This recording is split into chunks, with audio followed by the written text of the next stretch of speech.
Tapi saya berpikir gimana kita mau jadi moksa orang yang namanya di dunia ini kita baru lahir aja udah dosa, apalagi kita udah gede.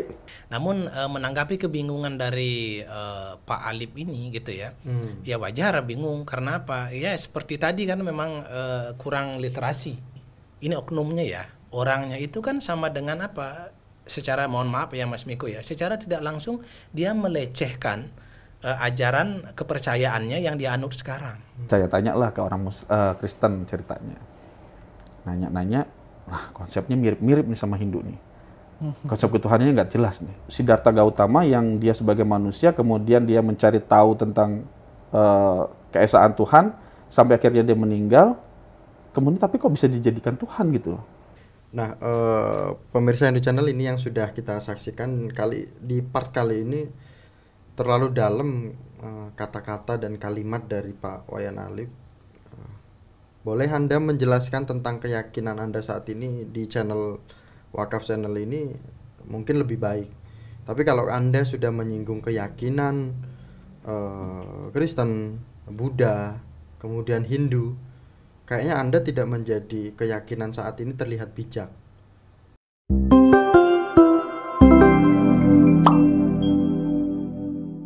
Nah, Pak Made Jaya, lumayan ini kita sudah berapa menit ini kita membahas. Gitu ya. Ada topik lagi Pak Made ini. Iya. Beberapa part lagi terkait dengan juga sama Pak Wayan Alip. Coba kita saksikan videonya. Percaya pada surga, neraka, moksa, leluhur, dan reinkarnasi. Ada beberapa hal yang menurut saya ini agak sedikit membingungkan. Konsep reinkarnasi dan leluhur serta moksa. Kita terlahir, kalau di Hindu itu sudah dalam kondisi dosa, Pak. Lahir itu brojol ke dunia itu udah dosa. Bagaimana kita mau moksa kalau kita baru lahir aja udah punya dosa? Moksa itu apa? Moksa itu manunggaling kawula ing Gusti. Menyatu kepada ya? Tuhan. Jadi kayak Rasul misalkan dia hijrah Isra Mi'raj ya, itu udah moksa dia karena bertemu langsung dengan Rasul, dengan Allah. Rasul bertemu langsung dengan Allah. Nah, kita tuh moksa itu seperti itu. Jadi tubuh kita ini sudah suci bener lah. Gitu sampai bisa ketemu dengan Tuhan kita. Sedangkan surga dan neraka itu, di surga itu seperti kayak dunia kita ini, masih ada hal-hal yang sifatnya jahat-jahat gitulah sedikit. Sedangkan neraka itu tempat siksaan. Tapi saya berpikir gimana kita mau jadi moksa orang yang namanya di dunia ini kita baru lahir aja udah dosa, apalagi kita udah gede. Bohong udah pasti ada itu kan. Terus udah gitu sifat kita mencuri, baik itu waktu, duit atau apapun, pasti ada gitu kan. Wah ini nggak bakalan bisa kelar ini. Karena kalau udah punya dosa banyak, kita akan nanti reinkarnasi. Kembali lagi menjadi manusia untuk mencucikan dosa-dosa itu lagi. Nah, cuman itu bertabrakan dengan konsep leluhur. Sekarang kayak gelas, Pak. Kalau diisi air, kalau leluhur itu kan dia setelah meninggal naik ke atas ya. Nah, kalau dia reinkarnasi, lah yang di atas ini siapa? Logikanya kan looping ya. Berarti siapa tahu saya ini sekarang leluhurnya bapak saya. Logikanya gitu kan. Atau anak saya leluhurnya saya. Kenapa? Karena dia pasti sudah pernah ke sana sebelumnya. Tapi kok saya bisa jadi Islam gitu kan? Gitu. Akhirnya dari situ tuh saya mulai tambah kurang yakin dengan konsep apa yang ada di situ. Jadi mulai dari tadinya konsep kegalauan saya terhadap egonya para dewa-dewa tadi, kemudian galaunya terhadap keesaannya Tuhan, galauan terhadap keyakinan yang harus kita pahami dan kita yakini. Dan ternyata bukan saya doang, banyak sebagian orang-orang Hindu sendiri yang memang kurang yakin dengan keimanannya, tapi mencoba untuk meyakinkan diri gitu loh. Nah, saya tidak bisa saat itu begitu. Nah, mulailah saya mencoba untuk mencari tahu kira-kira apa yang bisa masuk ke dalam logika dan benak saya yang sesuai dengan nurani saya saat itu. Saya tanyalah ke orang Kristen ceritanya. Nanya-nanya, nah konsepnya mirip-mirip nih sama Hindu nih. Konsep ketuhanannya nggak jelas nih. Kalau di kita Trimurti dia Trinitas nih. Cuma beda nama doang gitu kan. Konsep Tuhannya juga 11-12 lah gitu loh. Udah lewat lah gitu. Masuk lagi ke ke Buddha. Ke Buddha awalnya kan Siddhartha Gautama yang kita tahu ya secara literasi saya baca itu dan hal-hal yang saya ketahui dari beberapa buku itu Siddhartha Gautama yang dia sebagai manusia kemudian dia mencari tahu tentang keesaan Tuhan sampai akhirnya dia meninggal, kemudian tapi kok bisa dijadikan Tuhan gitu loh. Bahkan ada patungnya yang saya nggak tahu itu siapa. Bahkan ada film Sun Gokong yang sifatnya ada Buddha Rulai, ada ini, tambah bingung lagi saya. Wah nih, nggak jauh beda nih. Tambah pusing lagi ntar saya. Nah, pemirsa Hindu Channel ini yang sudah kita saksikan di part kali ini terlalu dalam kata-kata dan kalimat dari Pak Wayan Alim. Boleh Anda menjelaskan tentang keyakinan Anda saat ini di channel Wakaf Channel ini mungkin lebih baik. Tapi kalau Anda sudah menyinggung keyakinan Kristen, Buddha, kemudian Hindu, kayaknya Anda tidak menjadi keyakinan saat ini terlihat bijak. Karena itu sama saja Anda membunuh atau merusak keyakinan Anda sendiri. Itu kalau dari saya ya, kalau dari Pak Wayan Alim seperti itu menyampaikannya. Kemudian ini kita akan mengupas lagi pemahaman dari Pak Wayan Alim terkait dengan kita terlahir ke dunia ini keganduhan atau kebingungan seorang Wayan Alim, reinkarnasi leluhur seperti itu. Kita terlahir di dunia ini sudah berdosa. Bagaimana kita memahami konsep itu, Pak Madi? Yeah. Baik Mas Miko, sebenarnya begini, jadi dari awal gitu ya, dari awal itu kan sebenarnya di dalam Hindu ini tidak terlalu mengenal dosa gitu ya. Yang ada adalah karma pala, dari hasil daripada perbuatan apapun yang dilakukan akan mendapatkan hasil. Bahkan di karma pala ini kan ada 3 ya, ada sancita, prarabdha dan kriyamana. Karma masa lalu kita dapatkan sekarang, karma sekarang kita dapatkan sekarang, atau kita tebus sekarang. Karma sekarang yang kita lakukan akan kita nikmati pada masa yang akan datang. Kan begitu ya, itu konsep secara Hindunya. Namun menanggapi kebingungan dari Pak Alim ini gitu ya, ya wajar bingung. Karena apa? Ya seperti tadi kan memang kurang literasi gitu ya, kurang literasi ya jelas pasti bingung gitu ya.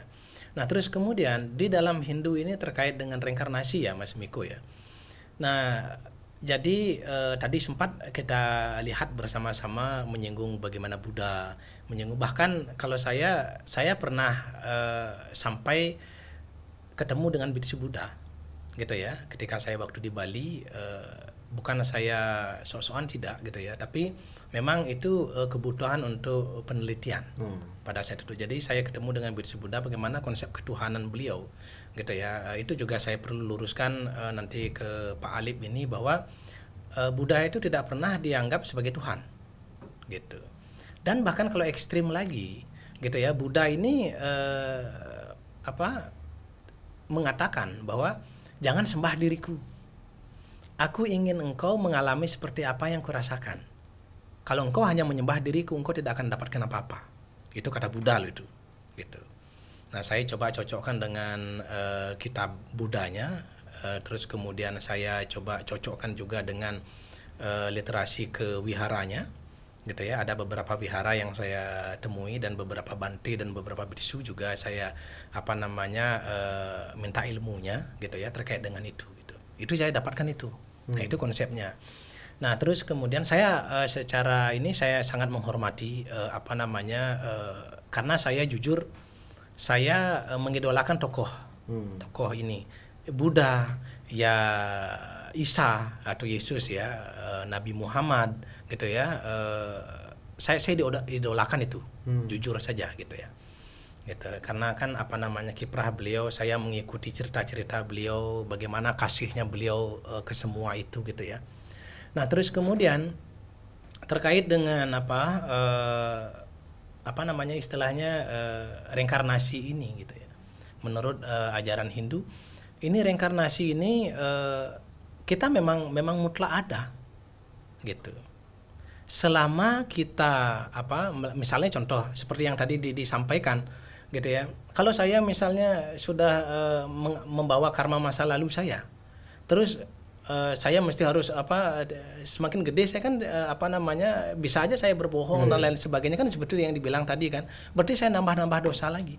Artinya apa? Kalau kita sudah ada sadar diri kita siapa sebenarnya, kita tidak akan pernah melakukan kebohongan untuk meminimalisir karma yang selanjutnya. Kan seperti itu. Kalau kita bisa melihat cerita misalnya di Hindu ya Mas Miko ya, tidak hanya cerita fiktif saja yang ada. Artinya apa? Kita bisa rujuk misalnya di Banda Sastra Lontar Atma Prasangsa misalnya bisa kita baca. Gitu kan. Di sana ada penjelasan bagaimana reinkarnasi itu. Terus kemudian dalam ajaran Hindu dia Pancasrada kita ada. Gitu ya. Itu kan dari segi ajaran nih, gitu ya. Terus kemudian ada juga banyak tokoh-tokoh yang mengatakan bahwa reinkarnasi itu ada. Gitu. Jadi bahwa saya pernah lahir di sini, saya pernah ada orang yang memiliki ingatan-ingatan itu, gitu. Misalnya Sri Devi misalnya ya, yang pernah lahir di di daerah India, pernah lahir di daerah sini, terus kemudian dia terlahir sebagai itu, di daerah yang lain lagi, gitu kan. Nah dia ingat semuanya tuh kelahiran dia yang masa lalu itu, gitu. Dan masih banyak lagi tokoh-tokoh kita. Gitu ya yang mengalami hal yang sama gitu untuk terkait dengan reinkarnasi ya. Mungkin karena ini adalah sulit orang awam untuk memahami ini karena apa? Kita yang yang sedang kita bahas ini kan niskala gitu ya. Dunia rohani gitu ya. Sulit kita uraikan memang. Gitu. Sulit kita meyakinkan seseorang karena apa? Kecuali kalau kita mengalami sendiri. Gitu. Sama seperti kalau saya mengalami kebakaran tangan saya kesakitan, terus saya memaksa Mas Miko untuk ikut merasakannya, nggak bisa. Kecuali kalau saya bakar tangan Mas Miko, baru bisa merasakan rasa sakit itu, kebakar itu, gitu. Makanya jangan paksa orang lain untuk merasakan apa yang kita rasakan ini, gitu. Itulah di Hindu. Hindu menyarankan untuk cari pengalaman, lakukan dengan pengalaman batin. Baca kitab sucinya, praktekkan dengan pengalaman batin, pengalaman secara rohani, tempah diri, bermeditasi, tempah diri itu selalu, gitu. Pasti akan menemukan itu. Nah itu terkait dengan reinkarnasi ya Mas Miko ya. Tapi di situ juga kan menyinggung terkait dengan yang dosa itu mungkin Pak Madi yang menjadi beban kita orang beragama Hindu itu, kita itu lahir udah punya dosa. Nah sebenarnya iya atau tidak nih kita lahir punya dosa, karena walaupun tadi Pak Made sudah menyinggung bahwa kita itu membawa sebuah karma seperti itu. Nah jadi ketika kita tadi mendengarkan itu ya, kita sudah membawa dosa kita. Iya makanya itu saya bisa katakan iya, gitu ya. Kenapa? Karena kita membawa karma masa lalu kita. Contoh yang Mas Miko ya. Saya terlahir dengan badan fisik seperti ini, gitu ya. Terus kemudian saya itu tidak cacat, baik itu dari secara mental maupun secara fisik, gitu kan. Itu menandakan bahwa dikatakan dari segi ajaran agama Hindu khususnya, bahwa kita itu adalah kelahiran surga, gitu. Makanya kita misalnya contoh, saya dalam kehidupan ini diciptakan oleh Tuhan nih, awal pertama. Sampai kalau di Muslim itu ada Adam dan Hawa, di Hindu juga ada tuh, gitu ya, Adama dan Hawayawati namanya gitu. Bukan kita cocokologi ya, enggak. Silakan nanti pemirsa Hindu Channel bisa dicek itu sedetail-detailnya gitu ya. Perbanyaklah literasi, baik dari kitab sucinya di Babisa Purana maupun di Google atau di YouTube silakan. Itu dicek gitu. Kan dulu awal ketika diciptakan manusia itu kan tidak ada manusia yang berdosa. Ya kan? Seperti Adam dan Hawa misalnya. Kan tidak berdosa. Nah, kenapa bisa menjadi berdosa? Karena apa? Karena kelakuannya. Semasa hidupnya dia, karena kelakuannya dia itu. Kenapa dia berlaku seperti itu? Jangan salahkan setan saja. Karena dipengaruhi oleh setan, tidak. Kita kan biasanya kita selalu mengkambing hitamkan setan. Padahal kita yang berbuat, kita kambing hitamkan setan biar cepat gitu kan. Nah, kan kelemahan manusia kan begitu. Gitu. Apapun kepercayaannya, manusia itu kelemahannya pasti itu. Menyalahkan orang lain untuk terhadap dosa yang dia atau kesalahan yang dibuat sendiri. Itu kelemahan manusia tuh. Nah, kemudian Pak Made, mohon maaf saya Ya. potong. Bagaimana konsep reinkarnasi, konsep ketuhanan dan juga moksa, ya hal yang sangat membingungkan dengan keleluhuran juga, bahwa kalau kita terlahir kembali, terus bagaimana dengan Tuhan di sana? Dengan leluhur di sana. Gitu ya. Kan gitu. Berarti kan di sana udah nggak ada leluhur kita, ini membingungkan. Bagaimana Pak Made konsep ketuhanan ini bisa dijelaskan secara sederhana, bahwa leluhur kita kalau memang udah terlahir kembali berarti di sana nggak ada leluhur, terus siapa yang kita sembah? Gitu kan. Nah, secara logika nih ya gitu ya. Secara logika sederhananya, misalnya contoh Mas Miko ya, saya punya anak. Otomatis karena saya punya anak pasti punya istri dong. Ya kan gitu ya. Pasti sifat-sifat saya ada menurun di anak saya. Pasti sifat-sifat istri saya ada juga menurun di anak saya. Kan gitu ya. Hingga banyak yang melihat, oh ini mirip ibunya. Oh ini kadang mirip bapaknya. Begini dan lain sebagainya. Itu kan gen ya. Jadi apa namanya, gen dari pihak laki-laki, gen dari pihak perempuan itu nurun dia. Gitu. Secara sederhananya bisa kita katakan seperti itu. Apakah saya 100% turun ke sana ke anak saya? Tidak. Itu dari segi logika. Gitu ya, dari segi ilmu ya, gitu ya. Nah, apalagi di tataran secara niskale atau secara rohani. Nah, jadi kita gitu ya, kalau kita menelisik kembali ke kitab Vedanta, kan ada 3 hal. Jadi ada kesadaran murni. Kesadaran murni ini adalah yang sering disebut Atman. Gitu. Sering disebut Atman. Atman ini bagian dari Parama Atman, Tuhan itu sendiri. Kan begitu nih. Ini secara panjang saya jelaskan ini gitu ya. Atman ini atau yang disebut dengan kesadaran murni itu dibungkus oleh budi atau kecerdasan. Kemudian dibungkus oleh pikiran. Ketiganya ini bergabung jadilah dia roh gitu. Makanya roh dengan Atman itu berbeda. Makanya roh dengan Atman ini kan elastis dia. Roh ini kan elastis dia. Ketika dia masuk ke dalam badan seseorang, dia akan membentuk badan itu sama seperti air. Ketika taruh di dalam gelas, dia akan bentuknya seperti gelas. Ketika dia taruh di dalam botol, dia akan bentuknya seperti botol dia. Gitu. Terus kemudian sama seperti angin pun juga seperti itu, gitu kan? Misalnya angin di dalam ruas bambu misalnya.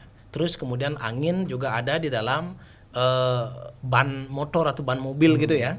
Terus kemudian angin juga ada di luar ini. Apakah angin dan yang ada di dalam ban motor itu atau yang ada di dalam ruas bambu itu berbeda dengan angin yang di luar ini? Tidak. Tapi ada yang membedakan itu. Ketika angin yang di ban motor itu pecah, dia akan mengeluarkan bau ban. Terus angin yang ada di luar yang di dalam ruas bambu itu pecah, dia akan mengeluarkan bau seperti bambu itu.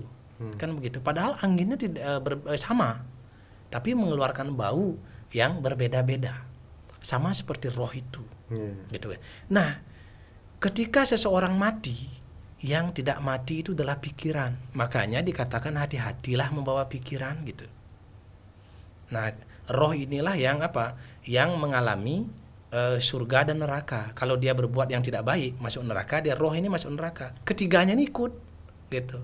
Lah kan ada Tuhan di sana. Ada kesadaran murni kan. Atman itu bagian dari Parama Atman. Dia akan bisa masuk neraka juga, tapi dia tidak akan pernah terkotori. Dia akan selalu menjadi daya hidup bagi si roh dan badan ini. Gitu. Nah, terus kemudian ketika dia berbuat baik, dia akan mendapatkan surga. Makanya di dalam ajaran Hindu, surga dan neraka itu tidak menjadi tujuan yang akhir. Gitu. Ajaran Hindu mengatakan melampaui surga dan neraka. Itu yang harus dipegang oleh ajaran Hindu ya.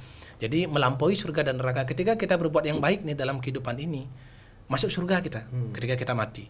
Kita akan mesti harus terlahir kembali gitu untuk menjalankan karma itu lagi sampai kita benar-benar sempurna gitu. Nah, jadi ketika saya terlahir seperti saat ini, seperti misalnya saya pernah begini Mas Miko. Ini cerita nyata yang pernah saya alami. Saya konon katanya saya memiliki kakek yang sakti katanya gitu ya. Terus kemudian memiliki kakek yang dulu menjadi tokoh masyarakat lah gitu kan. Pokoknya cerita-cerita tetua-tetua saya itu wah lah pokoknya tentang kakek saya. Cuman kakek saya ini meninggal sebelum saya lahir. Gitu. Jadi kan saya mendengar ceritakan kagum saya. Akhirnya suatu hari saya menemukan seseorang teman yang memang dari lahir bisa memanggil roh. Itu di Bali ada. Kenapa saya percaya itu? Karena saya pernah membuktikan di sisi lain. Pernah mengundang roh yang memang benar-benar ini tidak kenal, gitu ya. Ceritanya memang panjang ya, gitu ya. Terjadi itu, gitu. Akhirnya suatu hari saya berinisiatif, saya ingin undang roh kakek saya, gitu. Saya undang roh kakek saya, kan. Terus kemudian saya dibalik tanya sama teman saya ini, untuk kakekmu yang mana? Berapa kamu sudah punya kakek? Berpikir saya, loh, apa maksudnya ini ya gitu? Karena 2 hari yang lalunya ada temannya dia juga menanyakan hal yang sama, dan roh kakeknya diundang. Apa kata kakeknya? Roh kakeknya ketika dimasukkan, cucuku, gitu kalau bahasa Indonesia ya, gitu ya, cening, cucuku, gitu. Kakek sudah lahir lo kembali. Kenapa kamu mengundang kakek lagi? Kakek sudah lahir lo kembali ke dunia ini. Kalau dari dulu kakek mengenal tentang jalan spiritual, kakek tidak akan belajar dengan tekun dan tidak akan lahir kembali karena capek. Lagi belajar berbicara, lagi belajar makan, lagi belajar jalan dan lain sebagainya. Artinya di sana saya melihat bahwa loh, ada lo rohnya ini di sana, tapi dia terlahir kembali, gitu. Terlahir kembali dengan karma-karma itu. Karena apa? Sifat roh tadi, gitu ya. Ketika seseorang mati, dalam ajaran Hindu kita dipercayai bahwa roh itu tetap ada dia. Misalnya contoh Made Jaya nih, saya mati, gitu kan.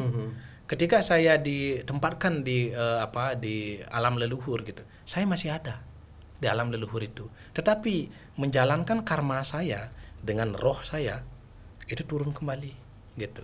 Saya bisa melihat potensi itu dengan menjalankan karma saya. Maka dari itu di dalam konsep Hindu itu keturunan itu penting. Untuk apa? Mendoakan leluhurnya, gitu. Dengan leluhurnya keturunannya ini menjalankan karma-karma baik. Misalnya dia tahu saya dulu pernah semasa hidup saya berbuat yang buruk misalnya. Terus cucu saya tahu, gitu ya. Terus entah dia tahu dari mana, seperti apa, dia sadar dia yang berbuat baik terus, maka roh saya akan terangkat, gitu. Saya pun juga ikut merasakan kemasyhuran yang dialami itu. Itu konsep kita di Hindu itu. Kemudian Pak Made, dari video tadi kita simak ada kebingungan dan banyak hal-hal yang janggal dari menjadi Hindu, yang sangat disayangkan menyinggung keyakinan lain ini Pak Made. 11-12 dengan Kristen, kemudian dengan Buddha. Hindunya ya, maksudnya ya. Bagaimana pandangan Pak Made, seorang yang sudah mualaf, yang sudah meninggalkan Hindu, kemudian untuk mempunyai nama atau untuk dilihat atau untuk disegani orang, cara menginspirasinya dengan menyudutkan keyakinan lain. Nah, jadi sebenarnya harusnya hal ini tidak pernah terjadi, gitu ya. Apa yang kita saksikan barusan itu harusnya itu tidak pernah terlontar sebenarnya, gitu kan. Sekarang begini, apapun keyakinan kita, apapun agama kita yang baru sekarang, tekuni saja itu, gitu. Itu akan lebih bermanfaat, akan lebih baik, dan itu akan membawa taraf kepercayaan yang dia anut sekarang itu menjadi lebih agung, gitu kan. Kalau seperti ini oknumnya ya, orangnya itu kan sama dengan secara, mohon maaf ya Mas Miko ya, secara tidak langsung dia melecehkan ajaran kepercayaannya yang dia anut sekarang. Karena saya yakin setiap ajaran agama atau kepercayaan terutama yang dianut oleh Pak Alip ini tidak pernah mengajarkan itu kok. Saya yakin itu. Saya banyak punya teman yang berbeda di luar dari Hindu. Banyak sekali saya punya teman itu. Dari tokoh sampai kalangan orang biasa. Banyak saya punya teman. Nah itu, jadi hendaknya hal ini harus tidak terjadi gitu ya, tidak harus dilontarkan itu kan oleh si ini gitu ya, si oknum ini. Itu sangat gitu disayangkan ya Pak. Sangat disayangkan. Saya sangat menyayangkan itu. Artinya apa? Move on lah. Nah, silakan cintai kepercayaan yang baru, keyakinan yang baru secara bijak, jadikan itu menjadi lebih megah, jadikan itu menjadi lebih wah, kan seperti itu. Karena kalau kita berbicara di tataran agama, semua agama memiliki cara mereka masing-masing untuk menemukan kebahagiaan yang abadi. Wih, lumayan lama Pak kita podcastnya. Namun ini ada sedikit Pak, kita tidak saksikan videonya karena durasinya lumayan panjang. Jadi si Wayan Alif ini atau si Wakaf TV ini harus sadari bahwa Pak Wayan Alif juga sudah memberitahu kepada kita semua yang menyaksikan bahwa ternyata pengalaman dari Pak Wayan Alif, orang yang keyakinan sebelumnya, mohon maaf, orang keyakinan Pak Wayan Alif kan tadinya Hindu, kemudian memiliki tekanan di beberapa lingkungan dia sekolah, kemudian dia kerja, dan juga dia rasakan dia disudutkan oleh guru keyakinannya yang mungkin saat ini, kemudian teman-temannya yang saat ini, dan beliau malah sebenarnya Wakaf TV harus pahami bahwa itu juga kritik untuk keyakinan yang saat ini dijalani. Pertama yang kami lihat, Pak Wayan Alif sekarang sudah mualaf, kemudian dia menjelaskan tentang keyakinan lain, itu sebenarnya menyinggung. Kemudian Pak Wayan Alif dulu pernah disudutkan oleh orang-orang yang saat ini dijalani keyakinannya. Cermin apa yang mau digunakan gitu loh. Mungkin ini Wakaf TV harus pahami ini, jadi jangan sampai menampar channel sendiri seperti dan bahkan menjadi bumerang menjadi bumerang oleh umat muslim atau keyakinan yang saat ini. Mungkin pesan Pak Made untuk generasi Hindu, bagaimana?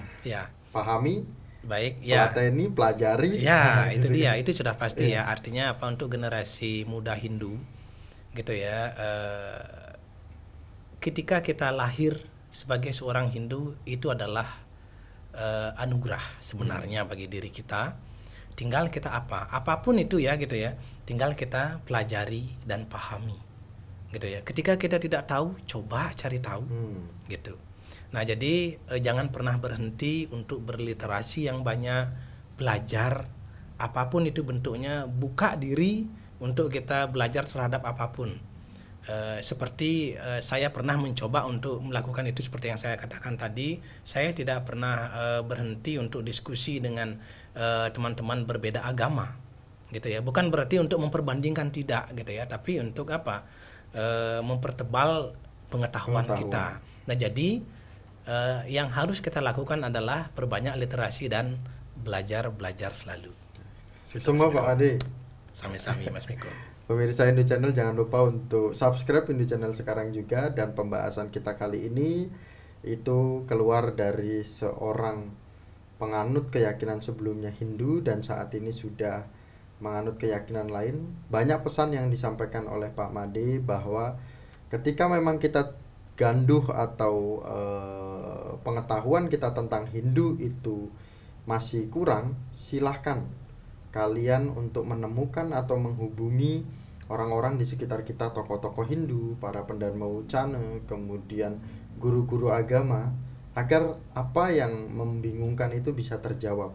Jangan sampai ketika kita sudah berada di keyakinan lain, kita menyudutkan keyakinan kita sebelumnya sehingga kita malu menganut keyakinan yang kita anut saat ini karena sudah menyinggung keyakinan orang lain. Dan sukses Pak Made Jaya pengetahuannya sesuai dengan sasaran kita mendapatkan narasumber langsung dari filsafat Hindu seperti itu kan. Tepat sasaran. Dan terima kasih, kami tutup dengan para Masanti bersama dengan Pak Made Jaya. Om Santi Santi Santi Om. Sukses Pak Ade. Sama-sama Mas Miko. Rahayu.